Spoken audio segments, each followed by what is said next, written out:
Hello guys, it's Wicked, and today we're gonna bring this awesome old German lathe back to life. So let's get started.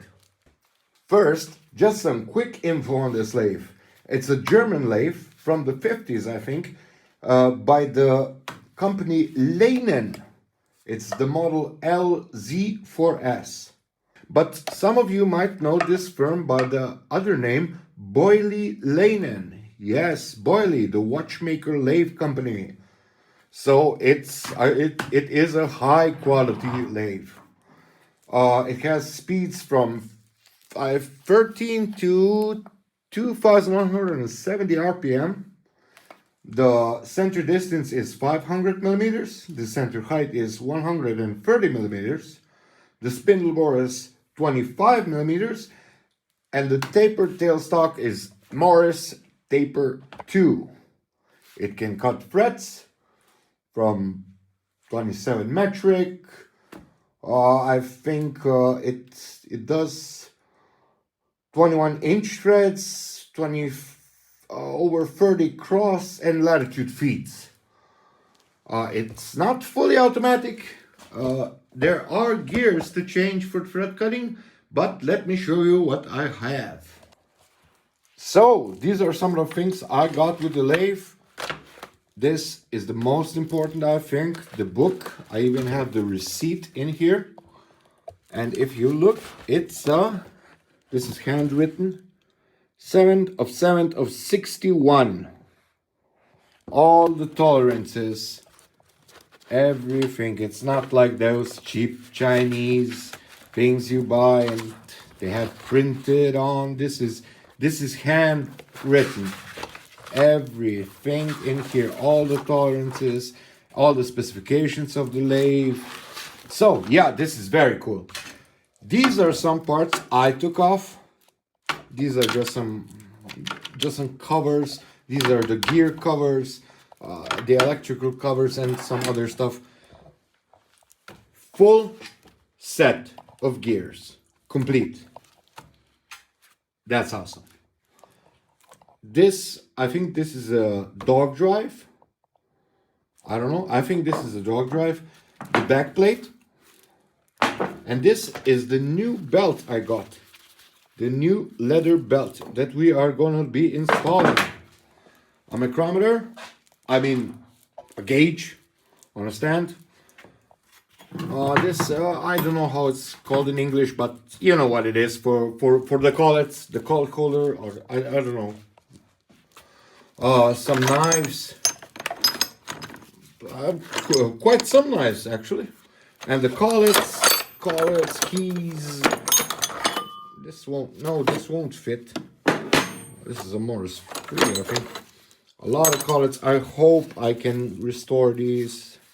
If anyone has an idea, how could I restore this, and if they will be any good after the restoration, please leave a link in the comment. I would really like to restore these. These are quite expensive to buy. Some of these for the you know these keys. You know what these are. And look at there. I have two machines ready for a review. So stay tuned. Let's get back to the lathe. I just have to say this is not the review of the lathe. I don't have much time on this lathe. I just tested it and then the belt broke. Nor am I a machinist, so yeah, that's that. This is just a video to show how will I replace the leather belt. So let's get started. The belt we are replacing goes under here, and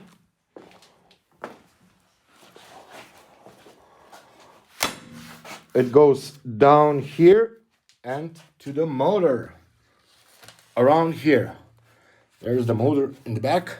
I'm sorry for the bad lighting, but the belt goes here. So I think the first thing to do is to remove this cover. Only God knows when this was last time removed.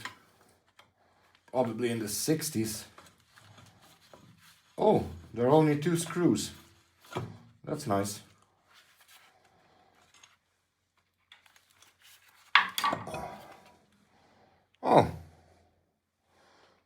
That's everything. It's just a hole.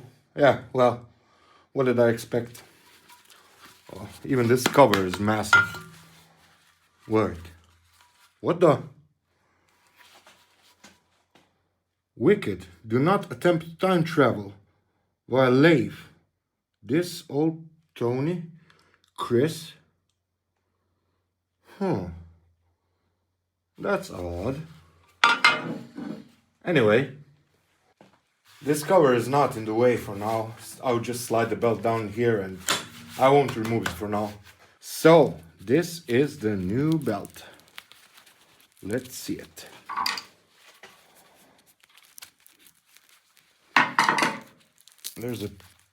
I think there's a pin in here. It should be. Oh yeah, you see?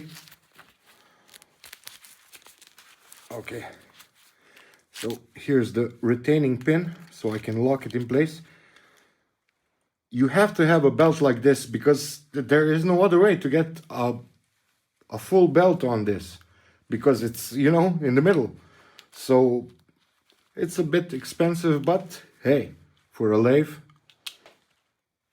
I just noticed this belt has some kind of rubber or plastic or something, a plastic or rubber layer inside of it. So I never seen anything like this.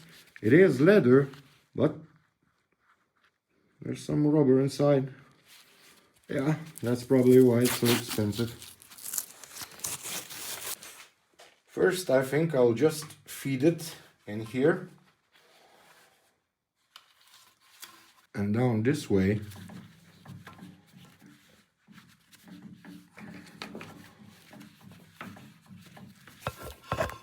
It's quite tricky getting this belt down there. I don't know why, but for some reason it just doesn't want to go. Yeah, this is the right way, from the front in. Let's go to the back. Okay, I brought a flashlight so you can see what's in here. I think this is the transmission, or it's a two-speed. Yeah, I think this is the transmission, and the motor is down there. I really have to clean this lathe, but I have plans to fully restore this, so let's just see if it works for now. Okay, so here is the belt, and it goes around here and up here. Okay, so the new belt is too short. I can't stretch it enough, so I'll have to loosen the pulley. I think there are adjustments down there. The adjustment nut is here, so I have to set this so the whole thing goes up, lock the belt, and tension this. There is one other adjustment on the motor side. Back there is the adjustment for the motor. I'm not really sure how this works, but I'll figure it out. So I loosened this nut and the whole thing went up. So let's see now if it's enough. Just a little bit more and it will fit. Just a little bit. Whew! What a relief. Whoa, now I just have to tension this and we're good to go. I think that's enough. I'll just snip off this and we'll see.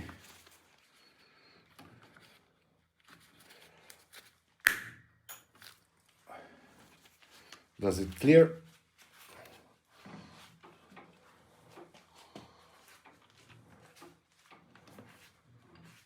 Yeah, it clears.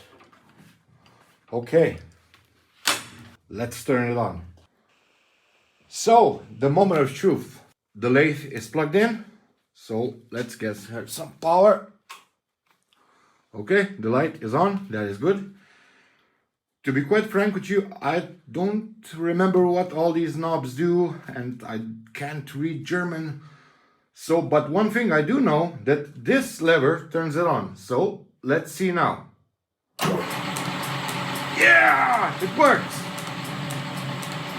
And the belt works. That's awesome. That's really awesome. I did check if the chuck was tightened before I turned it on. I did that. I'm not that dumb. But yeah, it works. Awesome.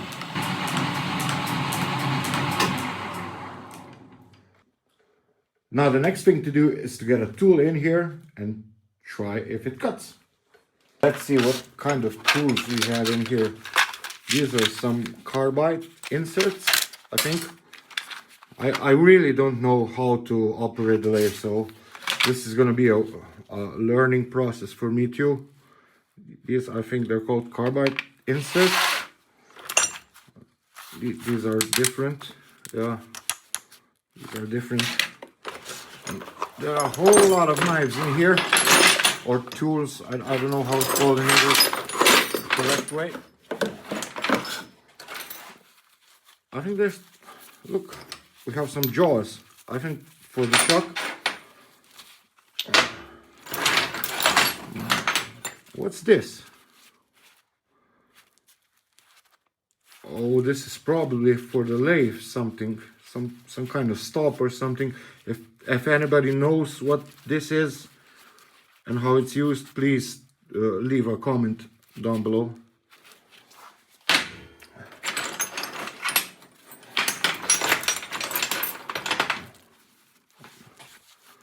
I think this is called a live center, but it's crooked, so this is not gonna help me anything. The three jaws, so that's nice to have spare jaws. Oh, this is somewhat overwhelming. I don't even know what tool to use to try.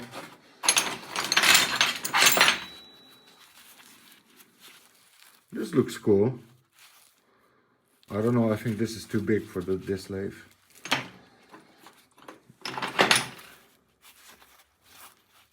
This seems nice. There are some smaller tools. And these tools, I don't know what they're called, but I think they're for use inside the hole.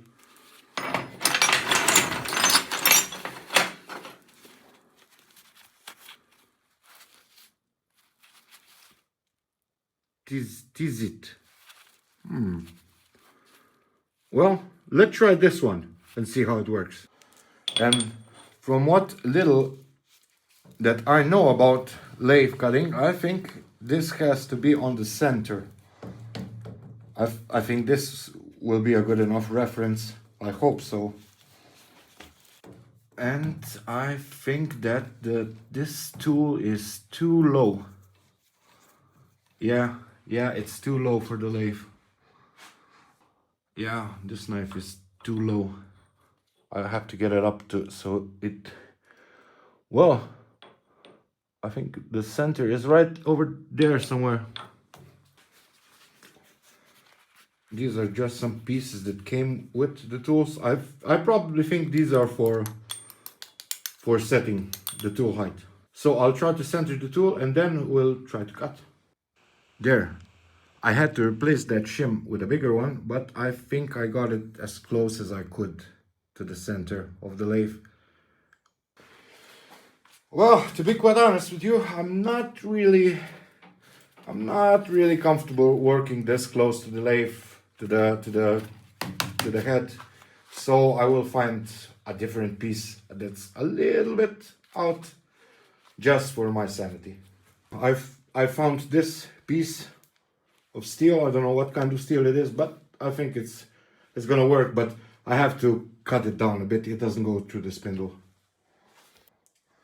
Now the best way to part a piece like this, of course, is on the side of a sturdy table.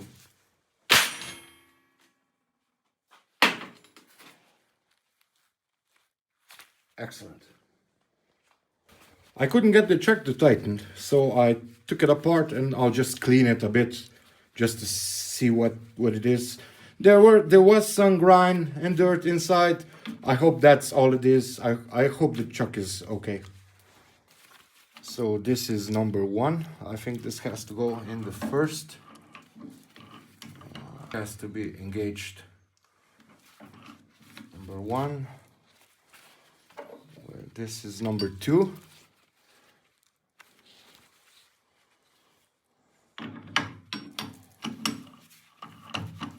And number 3.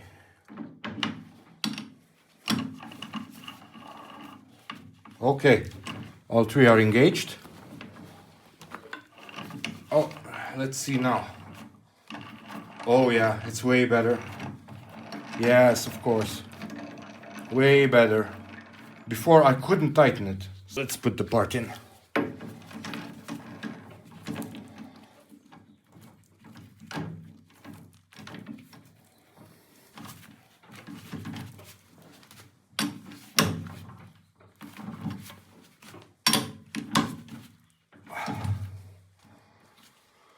Okay, let's try it.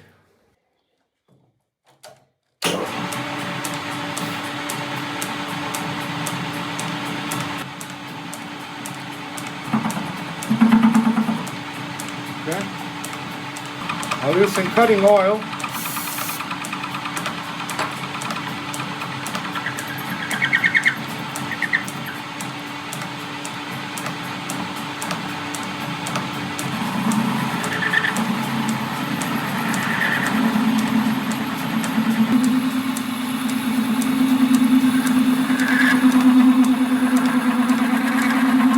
I'm feeding it by hand. But yeah, it's way out of center. I think this wants to go a little bit faster.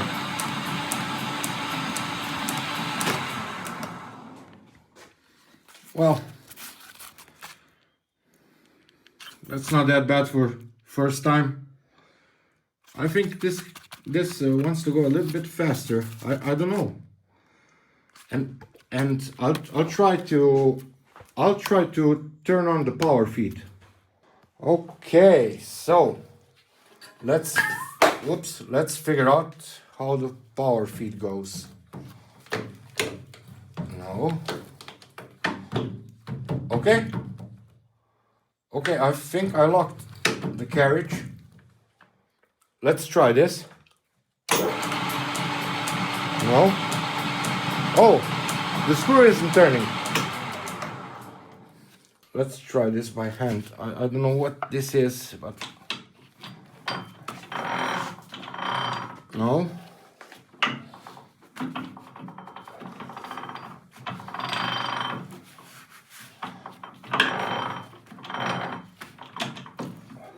I think I figured it out. The screw is turning now. Yeah. The carriage is going back.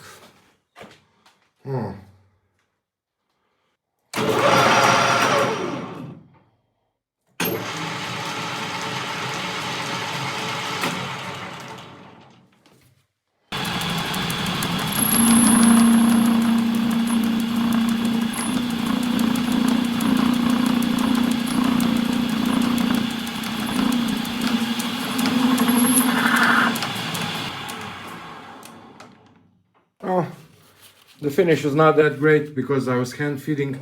I'm not able to engage the carriage in the front position. I can only engage in the back position, and I think I saw the problem here. Look, these gears, whenever you try to flip it, so it goes, the carriage goes to the work, this disengages. So I have a lot of work on this lathe to make it good, but I think it's a beautiful lathe. It really is. I think I'm gonna call her Nina. Yeah, Nina the lathe. So friends, I hope you enjoyed this video. You will be seeing much more of this lathe on the channel, but stay tuned. I have 2 machines ready to review. So I hope you'll subscribe for more and join me next time. And until then, stay safe.